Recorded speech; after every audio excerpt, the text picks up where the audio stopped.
by Syracuse head coach Gait ahead of this weekend's match between number 10 Syracuse and number 11 Johns Hopkins in Baltimore. Get a quick statement from Coach, and then we'll take questions. We're excited to get on the road again and head down to beautiful Baltimore to play Johns Hopkins. One of our storied rivalries over the years, and both scrapping to get back to our glory days, and it's an incredibly important game for us. So we'll be well prepared, and hopefully we'll execute at a much higher level this week. Questions?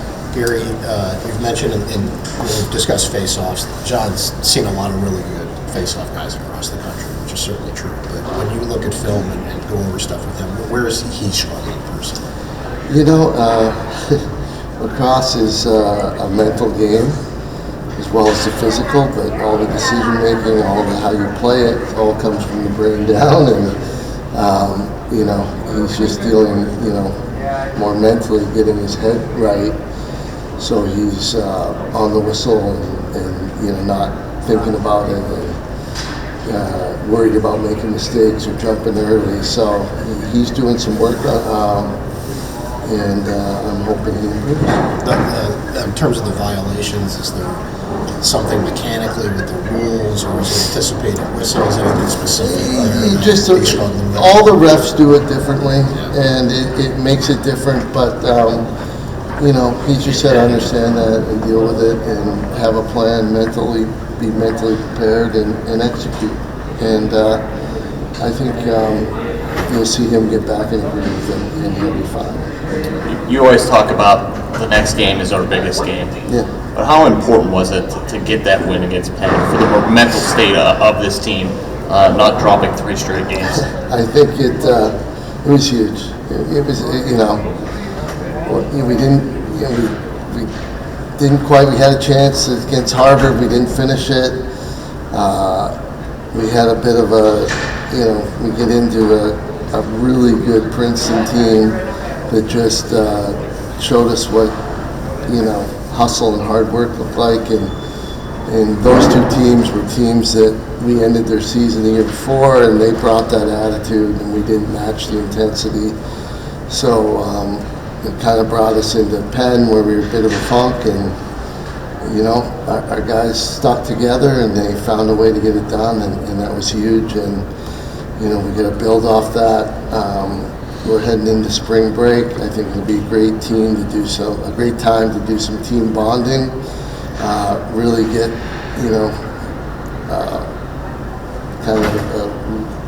work on our culture and work on our chemistry. And I think hopefully this spring break allows us to come together like it has in the past. When we get together as a group and get on the road and work on ourselves, we tend to come out a lot better, so I'm hoping that happens this week. Do you think the win and the manner of how you guys won against Penn can sort of give you guys momentum in terms of what you were able to do in the last quarter and overtime? We're resetting. Every week it's a new team. I think it's just, executing the game plan, like I've been saying all year. That's our focus, is to put a game plan in place, execute it, but we got to bring more energy, more enthusiasm, and more grit, I think, to that as well. And then I think we have the talent, we have the skill level, we just got to put it all together. I always say team beats talent all day long, and it does, and we got to be better at the team stuff. I think it was Jimmy, and you talked about during the Penn game, it was tough to get the bench up and get the bench into it.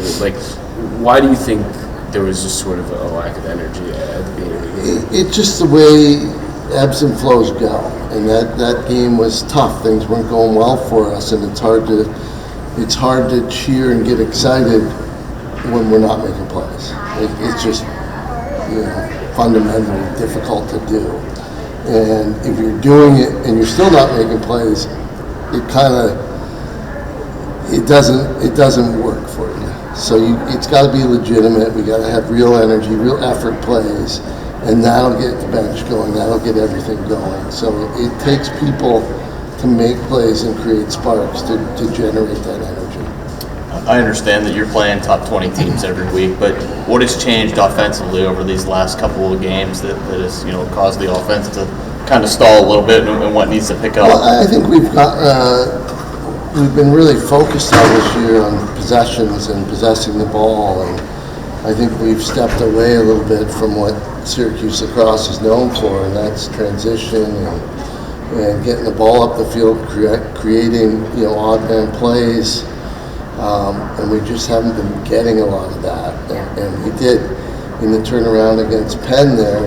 We talked about it, that we needed to get some transition, and sure enough, Billy comes down and scores a big transition goal for us. So, we were able to respond, and they were able to do what we asked, and we just need to build on that and find other ways to score other than 6-on-6. Gary, what went into putting Tyler down at short stick defensive mid, and how do you think he's responding to that so far? He's responded well. We just thought it would be a good move for us, and I thought he played very well against Penn, and you'll see him some more down there, as well as transitioning the ball.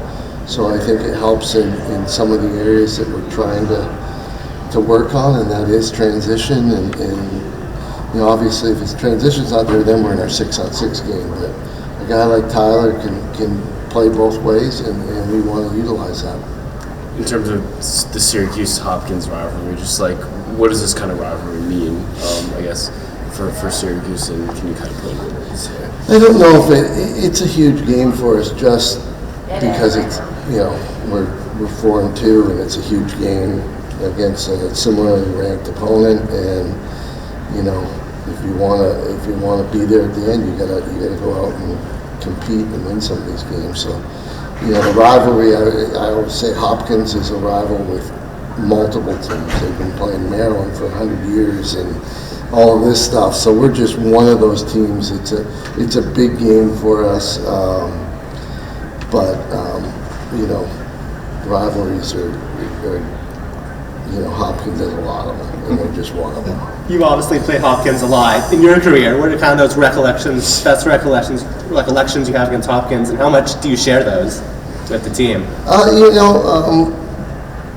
We talk a little bit about Hopkins, but every team was a opportunity, and Hopkins, it was.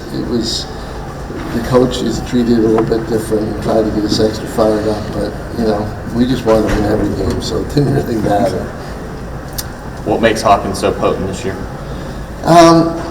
They're just very balanced. They get a balanced offense, solid defense, and they found ways to make plays, and the guys are making plays, and that's kind of the combination. So we got to limit their opportunities, and on the other side of it, we need to make plays. So that's going to be the opportunity that's in front of us. Go out there and make a bunch of plays, win a game.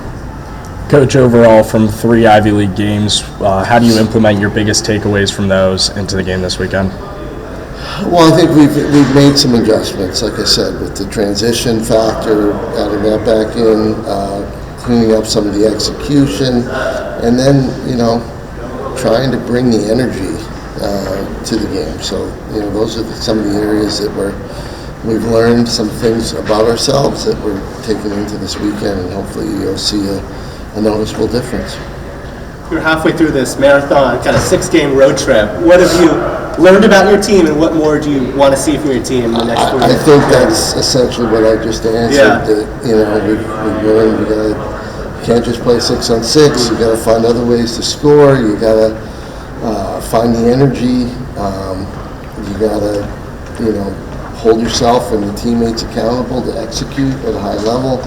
All of that stuff, and we need to come together as a team. Gary, we've seen some flipping at the third attack spot. Leo's been up and Finn's been up and down. Just how do you feel like that adjustment's going to go in and trying to settle that position down? We've kind of been basing it on our opponents, and that's kind of been the game plan there. I think, we want to put the best group out there that combats the team we're playing. So we'll continue to do that, and hopefully we get better.